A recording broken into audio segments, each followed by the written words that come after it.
அனைவருக்கும் ஆத்ம நமஸ்காரம். ஆத்ம பிதாவினுடைய பிள்ளைகளாக நாமெல்லாம் பயணிக்கின்ற போது அந்த பக்தி மார்க்கங்கள் எப்படிப்பட்டது அப்படின்னு நமக்கு நிறையா போதனைகள் போதிக்கப்பட்டிருக்கு.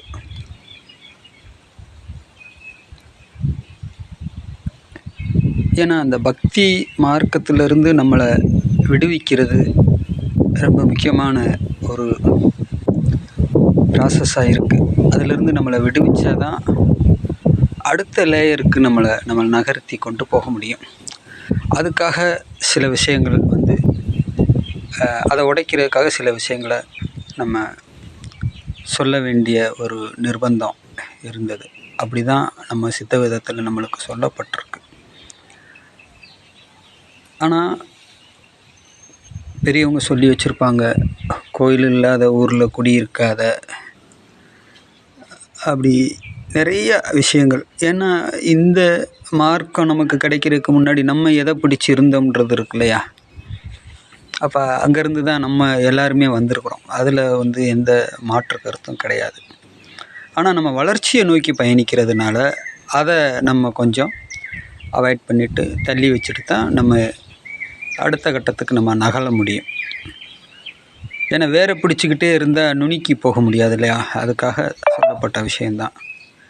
இப்போ நம்ம சொல்ல போகிற விஷயம் ஏற்கனவே இந்த நாள் ஒரு வீடியோ போட்டு விட்ருந்தேன். ஒரு சீக்ரெட்டான விஷயத்தை நாங்கள் 2 பேரும் பேசிக்கிறோம். இது ஒரு மிகப்பெரிய எவிடன்ஸ். நான் ஆரம்ப காலகட்டத்திலிருந்து மற்ற குழுக்கள் எல்லாம் அந்த தேவகோட்டை கண்டதேவியில் நிகழக்கூடிய சில சூட்சமமான நிகழ்வுகளை எல்லாம் உங்களோடு பகிர்ந்திருந்தேன். தொடர்ந்து 10 வருஷமாக பயணிக்கக்கூடிய இந்த குழுவில் பயணிக்கக்கூடிய நம்மளுடைய ஆத்ம சகோதரர்களுக்கு ஒரு சிலருக்கு ஞாபகம் இருக்கலாம். பலர் இப்போ நம்ம புதுசாக வந்த நபர்கள்லாம் கூட இருக்கலாம். எது எப்படியோ இந்த விளக்கம் உங்களுக்கு நான் கொடுக்கணும் அப்படின்னா சில புரிதல்களை முதல்ல உண்டாக்கணும் உங்களுக்கு.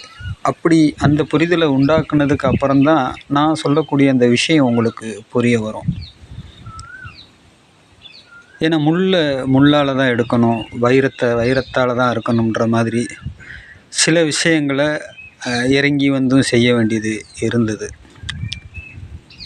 சாமி சொல்லக்கூடிய அந்த உலக சாந்தின்னு சொல்லக்கூடிய அந்த விஷயங்களை நடைமுறைக்கு கொண்டு வரணும்னா இப்படி ஏற்ற இறக்கமாக ஏறி இறங்கியெல்லாம் ஒர்க் பண்ண வேண்டியது இருக்குது. அப்படி தான் இந்த ஒர்க்கு கூட. இந்த கண்டதேவி அந்த ஊரில் பார்த்திங்கன்னா தேர் ஓடாமல் இருந்தது உலகம் அறிஞ்ச விஷயம். ஏறத்தாழ 40 வருடங்களுக்கு முன்னாடி நடந்த ஒரு மிகப்பெரிய ஜாதி கலவரத்தால் அதோட அந்த தேர் நின்று போச்சு. இந்த ஜாதி தான் எழுப்போம், அந்த ஜாதி தான் எழுப்போம்ன்ற பிரச்சனையால் அது நின்று போச்சு. அடுத்தடுத்து தொடர்ந்து அதை இழுக்கிறதுக்கான கடும் முயற்சிகள் எல்லாமே ஏறத்தாழ ஃபெயிலர் தான் வச்சுக்கிங்க. அப்போ நம்ம அந்த ஊரில் கொண்டு போய் 12 வருஷம் நம்மளுக்கு சொல்லி தான் உட்கார வச்சாங்க. இப்போ 12 வருஷம் முடிஞ்சு அந்த ஊரை விட்டு நான் வெளியில் வந்துட்டேன். இப்போ தேவைக்கு மட்டும் அங்கே போய்கிட்டு வந்துகிட்டு இருக்கேன். அங்கே பூர்த்தியாக வேண்டிய விஷயத்தை பூர்த்தி பண்ணிட்டு வந்தாச்சு. நம்ம என்ன அங்கே ஒர்க் பண்ணணுமோ அந்த ஒர்க்கை சூட்சமத்தில் பூர்த்தி பண்ணியாச்சு. அப்போ இந்த தேரை ஓட்டுறது தான் ரொம்ப பிரதான விஷயமாக அதில் இருந்தது. அப்போ அதுக்கான ஒர்க்கு பார்த்திங்கன்னா, இந்த தேரை ஓட்டுறதுக்கான ஒர்க்கு பார்த்திங்கன்னா, எதை எந்தெந்த டைமிங்கில் எப்படி செஞ்சு முடித்து அந்த எதிர்மறை சக்திகள் எல்லாத்தையும் நீத்து போக செய்து அதற்கு பின்னாடி இந்த தேரை ஓட்டி முடிக்க வேண்டிய அவசியம் இருந்துச்சு. இதுக்கு 12 வருஷம் கால அவகாசம் தேவைப்பட்டுச்சு. சாமி சொல்லியிருக்கிறாங்க இல்லையா, நாம் ஒரு விஷயத்தை நிறுவிட்டோம்னா அதை செய்து முடிக்காமல் வரமாட்டோம்னு சொல்லியிருக்கிறாங்க இல்லையா. அப்படி கணக்கு போட்டு 12 வருஷத்துக்குள்ளே இந்த விஷயத்தை செஞ்சு முடிக்கணும் அப்படின்னு கணக்கு போட்டு 12 வருஷம் நம்மளை அங்கே உட்கார வச்சு பிரமாதமாக அந்த வேலையை செய்து முடிச்சுட்டாங்க. சரி, தேருக்கும் இந்த உலக சாந்திக்கும் என்ன சம்மந்தம் அப்படின்னு நீங்கள் கேட்டிங்கன்னா, அதுக்கு கொடுக்கக்கூடிய விளக்கம் நீங்கள் அதை உள்வாங்கி அப்சர்வ் பண்ணணும். ஏன்னா ஒரு முறை நான் மதுரையில் படுத்திருக்கும் போது, அன்றைக்கி சித்திரை திருவிழா, நான் படுத்திருக்க அழகுமலையான் சுபிச்சத்தை கொண்டுக்கிட்டு வைகை ஆற்றில் இறக்க வர்றாரு. அதை வாங்கிக்கிட்டு போய் கண்டதேவியில் நீ விடணும் அப்படின்றாங்க, என்னை யோசிப்பிடுறாங்க. அப்படி அவசரமாக போய் வைகை ஆற்றுக்குள்ளே அந்த அழகர் இறங்குற காட்சியை பார்த்துட்டு அப்படியே பஸ் ஏறி கண்டதேவியில் போய் இறங்குறேன். இது கண்ணில் எடுத்து கண்ணில் கொண்டு போய் கண்ணில் விடுற விஷயம். இதுக்கு நமக்கு பெருசாக விளக்கம் இப்படி ஷார்ட்டாக தான் சொல்ல முடியும். அதை நம்பிக்கை உள்ளவங்க உள்வாங்கிக்கிறலாம். இப்படி தான். அப்போ இந்த தேருக்கும் அந்த ஊருக்கும் என்ன சம்மந்தம் அப்படின்னு கேட்டிங்கன்னா, இதுதான் விளக்கம். இதுதான். ஒவ்வொன்றுக்குள்ளேயும் ஒவ்வொரு சூட்சமாக மறைஞ்சிருக்கு. நான் மதுரையிலையும் வசிக்கிறேன், அந்த தேவகோட்டையிலையும் வசிக்கிறேன். இங்கே இருக்கக்கூடிய மதுரையினுடைய தன்மை என்னன்னு எனக்கு தெரியும்.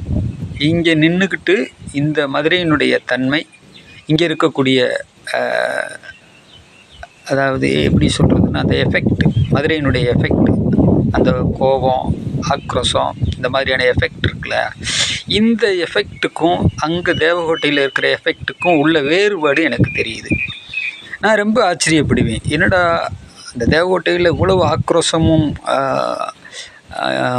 அந்த எஃபெக்ட் இவ்வளவு இதாக இருக்கே, ஆனால் மதுரைக்கு வந்தால் அவ்வளவு இல்லையே, அந்த தன்மை வேறு மாதிரியில் இருக்குது. ஏன்னா இங்கே கோபம் வந்தால் ஒரு அளவுகோலாக சொல்கிறோன்னா ஒரு 80 வரைக்கும் ஏறுதுன்னு வச்சுக்கிங்களேன். ஆனால் அங்கே 110க்கு போயிடுது. அப்போ இந்த இடத்தினுடைய தன்மை, இங்கே மீனாட்சி பட்டணத்தில் இங்கே இருக்கக்கூடிய சிஸ்டம் வேறு, இப்போ அங்கே இருக்கக்கூடிய சிஸ்டம் வேறு. ஏன்னா ஒரு முறை என்னைய ஒரு மகன் பார்த்துட்டு 10 நாள் தங்குறேன்னு வந்தவர் ஒரே நாளில் இரவு 10 மணிக்கு இறங்கிட்டு காலையில் 5 மணிக்கு கிளம்பிட்டார். ஏன்னா அங்கே இருக்கக்கூடிய அந்த மூச்சு காற்றே நல்லா இல்லைன்ட்டார். அதுக்கு விளக்கம் கொடுத்தார். இந்த விளக்கம் தான் கொடுத்தார். அங்கே இருக்கக்கூடிய நபர்களுடைய மூச்சு காற்றே நல்லா இல்லை அப்படின்ட்டு. ஆனால் அவர் யாரையுமே சந்திக்கலை. அப்போ அந்த இடத்துல தான் நம்ம உட்காந்துருக்கோம், 12 வருஷமாக உட்காந்துருக்கோம். இப்போ கரெக்டாக இந்த தேர் ஓடி முடிஞ்ச உடனே நான் அந்த ஸ்பாட்டில் தான். ஏன்னா பௌர்ணமி அன்னைக்கு தான் தேர் ஓடிச்சு, போன பௌர்ணமிக்கு அன்னைக்கு தான் இந்த ஐயாவை பார்த்து நாங்கள் 2 பேரும் பேசிக்கிறோம். என்ன பேசிக்கிறோம்? ஐயா வெற்றி அடைஞ்சாச்சுன்னு நான் சொல்கிறேன், ஐயாவுக்கு ஒரு மாலை வாங்கி போடுறேன், நாங்கள் 2 பேரும் பகிர்ந்துக்கிறோம். அவர் சொல்கிறாரு, நம்ம கோர்ட்டில் பிடிச்சிட்டோம்ல, நரம்பில் பிடிச்சிட்டோம்லன்னு சொல்கிறாரு. நீங்கள் சமீபத்தில் பார்த்துருப்பீங்க, நீதிபதி, ஹைகோர்ட் நீதிபதின்னு நினைக்கிறேன், நீங்கள் ஏன் தேரை ஓட்டாமல் வச்சுருக்கீங்க, தேர் தான் நல்லா இருக்குல்ல, நீங்கள் ஓட்டுறீங்களா நாங்கள் ஓட்டவான்னு கேட்டார். இந்த வார்த்தை ஒரு நீதிபதியினுடைய வாயிலிருந்து வருவதற்காக தான் நம்ம இத்தனை பாடுபட்டிருக்கோம்.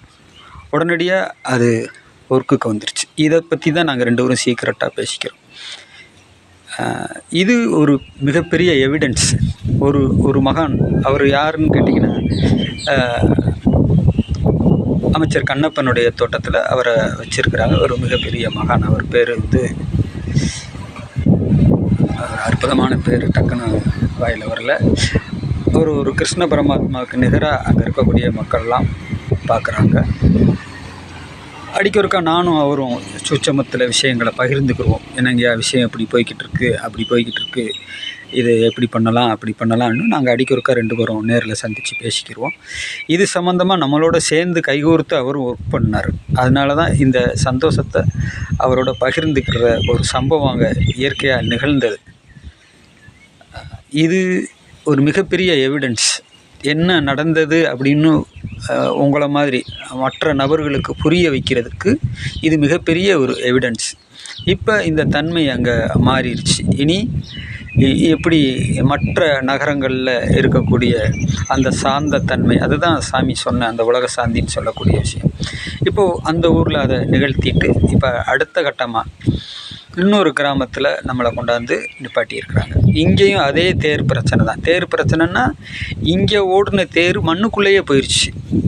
பல காரணங்களால் மண்ணுக்குள்ளே புதைஞ்சி போயிடுச்சு. இப்போ அடுத்த கட்டமாக இப்போ நம்மளை அடுத்த ஊருக்குள்ளே கொண்டாந்து உட்கார வச்சுருக்குறாங்க. இப்படி தான் இந்த உலக சாந்தியை சாமி உலகம் முழுவதும் நிகழ்த்திக்கிட்டு வர்றாங்க. ஏன்னா நம்ம இத்தனை வருஷம் அங்கே உட்காந்துருந்துருக்கோம். ஒரு 7-8 பேர், ஒரு 10 பேர் வரைக்கும் வித்தை வாங்கினாலுமே யாருமே அதை பெருசாக அதை எடுத்து ஜெயிக்கிற மாதிரி வாரத்தில் ஒரு நாள் கூட ஜெபத்துக்கு வர்றதில்லை. ஏன்னா அந்த ஊரினுடைய தன்மை அவங்கள அந்த மாதிரி படுத்துறதுக்கு தான் நம்மளுக்கு புரிய வரும். ஒரு லேடிஸ் கூட வித்தை எடுத்துக்கிறல. வித்தை 15 பேர் வாங்கியிருக்காங்கன்னா அத்தனை பேருமே ஜென்ஸு தான். வேறு வழியே இல்லாமல் ஜென்ஸுக்கு மட்டுமாவது கொடுப்போம்ன்ற நிலைமையில் கொடுத்துருக்கோம். அப்போ அங்கே இருக்கக்கூடிய தன்மை அப்படிப்பட்டதாக இருக்குது. இனி எதிர்காலத்தில் அந்த தன்மைகள் மாறலாம்.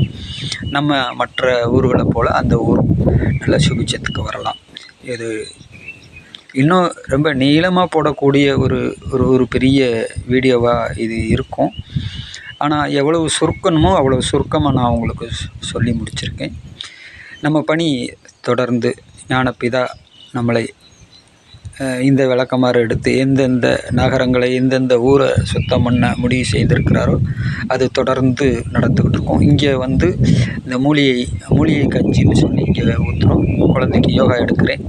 நான் சிங்கிளாக தான் இருக்கேன். இங்கே நம்ம இந்த வேலையை சாமி நம்மளுக்கு உணர்த்துகிற வேலைகளை செய்துக்கிட்டு இருக்கோம். அடுத்த கட்ட நகர்வுகள் உங்களுக்கு அடுத்தடுத்த விஷயங்களும் நம்மெல்லாம் பகிர்ந்துக்கிறோம்.